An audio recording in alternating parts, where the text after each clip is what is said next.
So, hello, viewers of our chocolate gourmet festival or chocolate craft festival. My name is Michaela Schupp. I'm living in Hanover and from Schokoladen-Deluxe, and I'm proud to present today my guest, Bertil Akesson. And yes, I'm very pleased that you're here today. And I would like to share your story and what you do with our viewers. So maybe you would like to introduce yourself and say what you do. Thank you, Michaela. Thank you for the invitation to share about what we do. As we just discussed, I would describe myself as a grower. Mm-hmm. A grower, cacao is the main crop, but we also grow other crops like coffee, peppercorns, vanilla, fruits, exotic fruits. So any exotic fruits, and always positioned at the highest standard. Mm-hmm. And how is coronavirus affecting you now? So in Madagascar and in Brazil, where we have our plantations, the situation is pretty much affecting the areas and less us. So people working with us, because people here are still ordering chocolate, cacao, still making chocolate.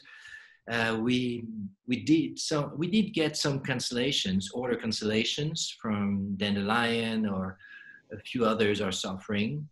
But altogether, some chocolate makers increased their orders. So altogether, we're still doing all right. Mm-hmm. And I could keep all my workers aboard, and they're happy about that, especially when they see all the then friends and neighbors that are really suffering because the area is depending on tourism.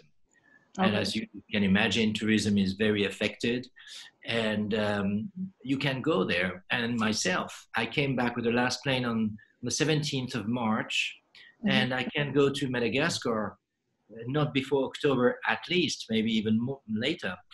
And it's not just me, but also our plantation manager who's stuck in La Réunion. And we do essential oils, and we also have a manager, and he works between two places, and he's stuck in the other side of Madagascar because you cannot go from one city to the other as well. Oh, okay. So everybody really needs to stay at home.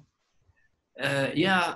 You cannot go from cities to cities, not to propagate the virus. So it's affecting everyday's life. Some of my people have their little épicerie, they sell everyday food. And the issue for them is that they get stolen. There is a lot of theft now. No. And it's bringing social unrest. So it's affecting the country, it's affecting the area, yeah, definitely, big time. And also it's affecting logistic.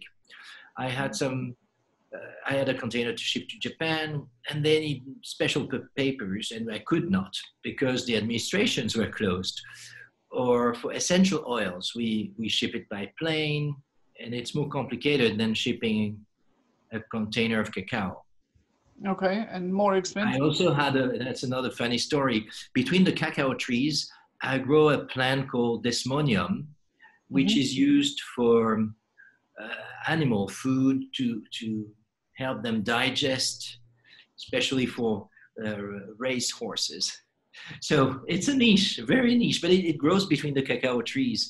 And I do one container a year. And that container was blocked because the president of Madagascar invented a remedy against coronavirus, and all plants from Madagascar were forbidden for export. So we could not export. So that was a little bit less cash, because all these little things around cacao bring more cash. Another issue, it's some clients are suffering with their cash flow. We still deliver them, but they cannot pay us. Yeah. So it creates cash flow tensions for us as well. Mm-hmm. Obviously, big companies like Alain Ducasse are suffering because of their restaurants. Yes. But they order cacao from us, but their cash flow is affected because of the restaurants.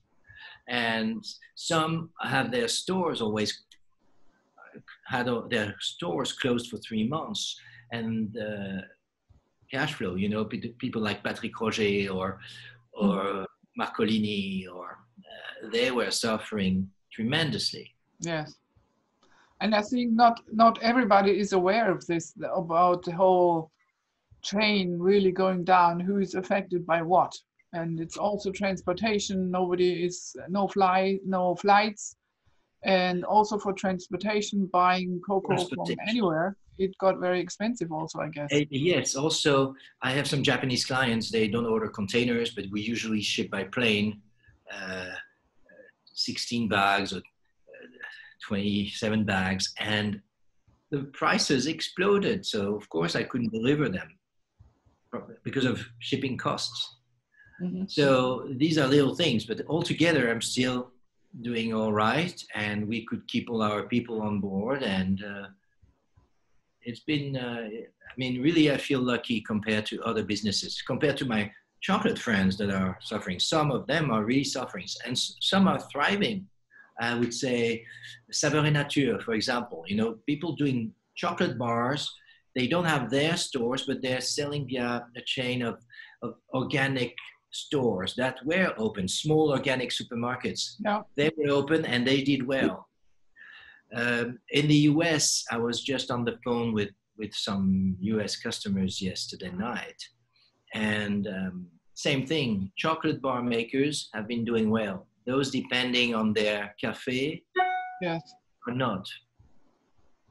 So, and is the situation any different in Brazil? So Brazil, we have much less people, but it's the same. Also, we sell mainly locally, and we still sell, but people are not affected. We have our own little village. Mm-hmm. And it's safer, but Brazil itself is extremely affected, as you can read every day. That's what we hear in the news. But on our plantation, people are fine. They are isolated, and it's fine. Okay, that's good. Bahia, you know, it's not a city. Mm-hmm. And well, I cannot go to Brazil, so transportation. I didn't feel the issues for shipping cacao because I sell 1 container a year outside of Brazil. Okay. Well, actually, I cannot ship my container. I don't have any cacao from Brazil left in my inventory, yes. But I sell it locally. Mm-hmm. I have one big client there that is very affected because he has only his own stores, and they were closed. Yes. But your people, they can still look after the plants and everything. Yeah, we take care of the plantation. Production days goes normally, and yeah. Okay. And now your chocolate is being produced in Europe?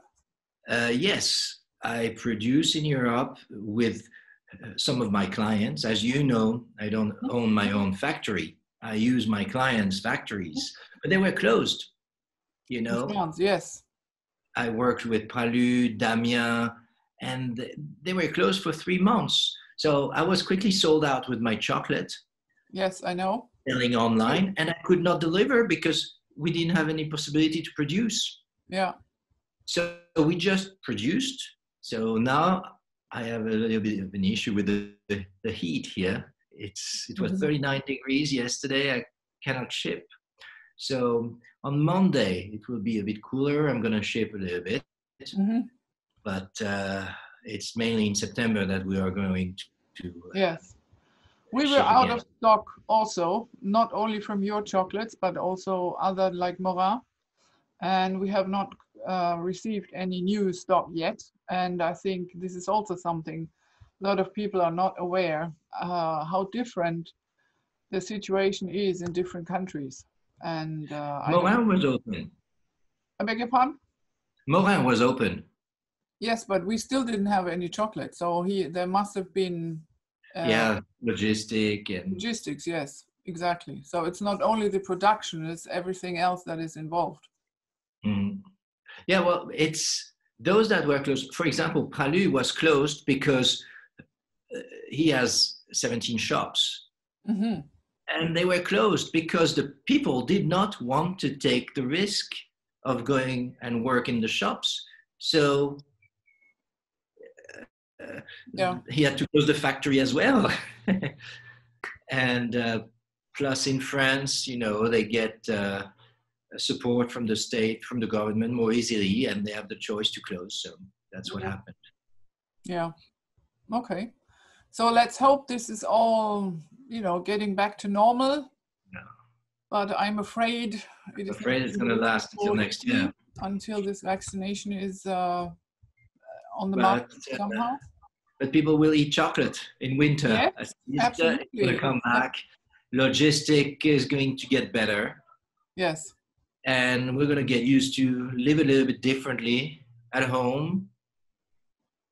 But restaurants are affected, obviously, and will be affected. I think 40-50% of the restaurants are going to close down, unfortunately. Yes.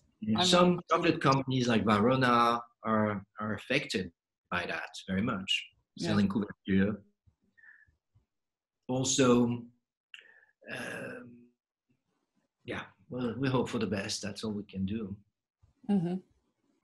Okay, but well, thank you for the insight of your business and how it affects also your personal life, because I know you're a frequent traveler. I've never been home so long now, since March 17. But it was great. I'm very fortunate. I have a nice home, a great family, and it was great family time. Yeah. I became a teacher for my little girl because the schools were closed. Oh, yes. So I assisted her, and it was fun. I think she was happy. Sorry? I think she was happy about that. She was very happy. A lot of daddy time. And I cooked a lot, ate a lot, emptied the cellar, but did sport every day as well. I picked up tennis again. And I play tennis every day. It's great. It keeps me in shape so I can eat more and drink more, enjoy life.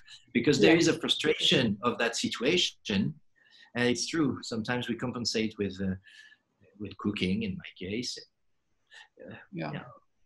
Well, that's a good solution, I think.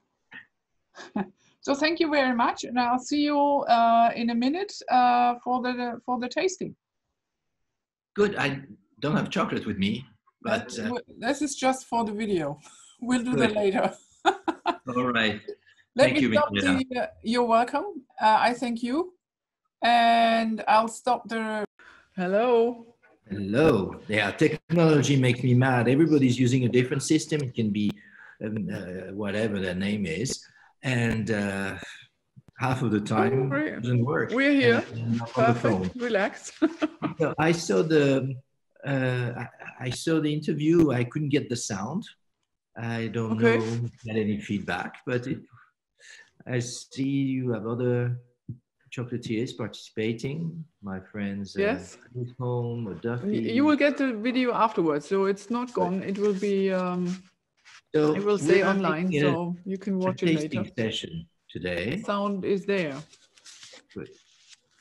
So welcome. Thank you. Your chocolates. Thank you. Which one do we taste first? I think, I don't know, either Brazil or Madagascar with what's the unpronunciation. I can't pronounce it. What's the peri-peri pepper? I think that one, it's more original. What means fruit in Malagasy, and siperifer is the name of the fruit. Oh, okay. And it's a variety of peppercorn that is endemic to Madagascar, grows only there. Mm-hmm. It's called Piper bourbonense in Latin, diverse, it's in the family of the peppercorns. So it's more fruity. It's not very, it is spicy too, but not. It's not very pungent, but it is a very large, it's very rich in terms of aromas, fruity. Absolutely, spicy, I agree. But also flowery. it's a large panel of different flavors. It's a very magical spice actually at the end. I use Yes. it for a lot of different things. Of course, for lamb and fish. I was and going to say for vegetables. dark meat. Yes, but it's great with sweet things. I use it for strawberries or chocolate. So I launched this in 2008 now. And I remember you were my first client at I know. Yes. So that's history. And the idea came very naturally because we have a large plantation and we exploit it and we want a better yield per hectare and we have these shade trees. So on the shade trees, I planted peppercorns. And that's how I looked into peppercorns.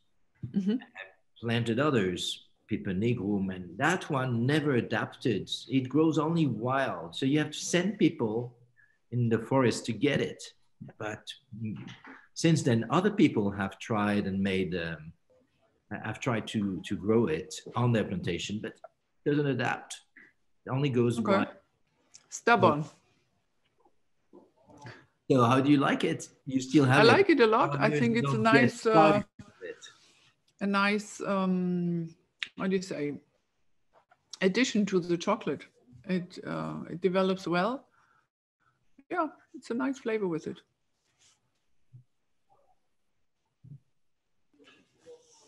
And it supports the flavor of the chocolate as well. Yeah. And I have done 2 other peppercorns with chocolate. I say peppercorn with chocolate because priority to the guest. Yes. And you have one with black pepper, and it is so different. Pungent. Yeah, absolutely. Comes first. So it's interesting to see that you have so many different peppercorns. There is one with pink pepper, not so pungent, very flaky. It's about the texture as well. So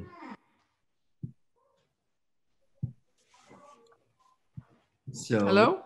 Yes, I'm. Ah, there you go. Still. Yes, I know them all. I know all 3 bars. We have the pink pepper and we have this one. At the moment, we do not have the black pepper.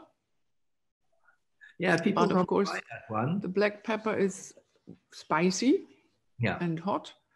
And the pink pepper is more fruity. Exactly. Yeah. But I like them all. What I like is also that the cacao beans I used for this bar are very fruity. Yes. And there is a prolongation of that kind of taste with the pepper. But the pepper had the flowery flavors, making it a richer experience in terms of taste. Voila. Yes. That very. So the next one. And maybe that is to continue with the fruitiness of that Madagascar cacao. We can better experience it with the 100%. Okay. Because that's really the pure red, the pure bean, 100%, no sugar added. And yes, the fruitiness and a slight acidity, which at the beginning, when I started with the Madagascar beans, was not very appreciated. People were expecting bitterness and chocolatey taste, but that was what we really pushed. And we work on it on the fermentation of the beans and the way we dry the beans. We can really control the acidity level and the kind of acidity. Yeah, it's one of my favorite 100% bars. Thank you. This is our best seller. Yes, for us as well. I always have to order 3 times more of the 100% than the other chocolates. Only in Belgium and Switzerland, they don't buy that one so much.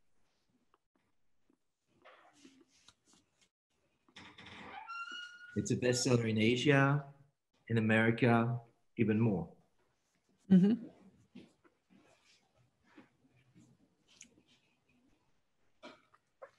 Yes, it does have a lot of fruit flavors, but also some nice astringency and woody notes. And these woody notes you have in the Brazil, in the Brazil beans. So it brings me back to the roots, to the genetic of the beans. Our Madagascar beans have 25% of amelonado cacao, which is the amelonado we have in the Brazil. In Brazil, in our state in Brazil, Fazenda Sempre Firme, we grow this amelonado called parazinho in Brazil. Mm-hmm. So that cacao was imported in the 20th century to Madagascar and mixed a little at the beginning of the century, mixed a bit with the but this this cacao here is also heirloom cacao. Yes, right? it is heirloom. So we made the genetic analysis, and it is 25% amelonado that I was just explaining, and 75% criollo that came all the way from Mexico via the Philippines, Indonesia, Ceylon, Madagascar. We could trace it. It's also history, how, depending on the colonies, new settlers would source their genetic from the closest place, actually. Made sense. The Dutch took it from the Philippines or Indonesia, and English brought it to Ceylon, and then to Madagascar, and the French took it to. There were trials. Yeah, it's interesting. In the 19th century by both English and French on the east coast of Madagascar. Didn't work. It's only in 1922 that new French entrepreneurs tried on the other side of the island of Madagascar and developed our plantation. Using that material that they actually sourced from Indonesia in the Bogor Gardens in Java. And they also added genetic material they found in Madagascar that had the same provenance but via Ceylon. Yeah, okay. So Ceylon is, what is it called today? Sri Lanka. Sri Lanka. Yeah. But we still use that word for tea, for cacao. Yeah. Yeah, it's still a long way. If I look at my map from Sri Lanka or Ceylon to Madagascar, it's how far away is that? 4 hours. Yeah, it's not so far. It's not so far like Europe or like West Africa or. Yeah, but I think the distance is from Denmark to Sicily, maybe. Trade routes that go all over the east coast of Africa to India.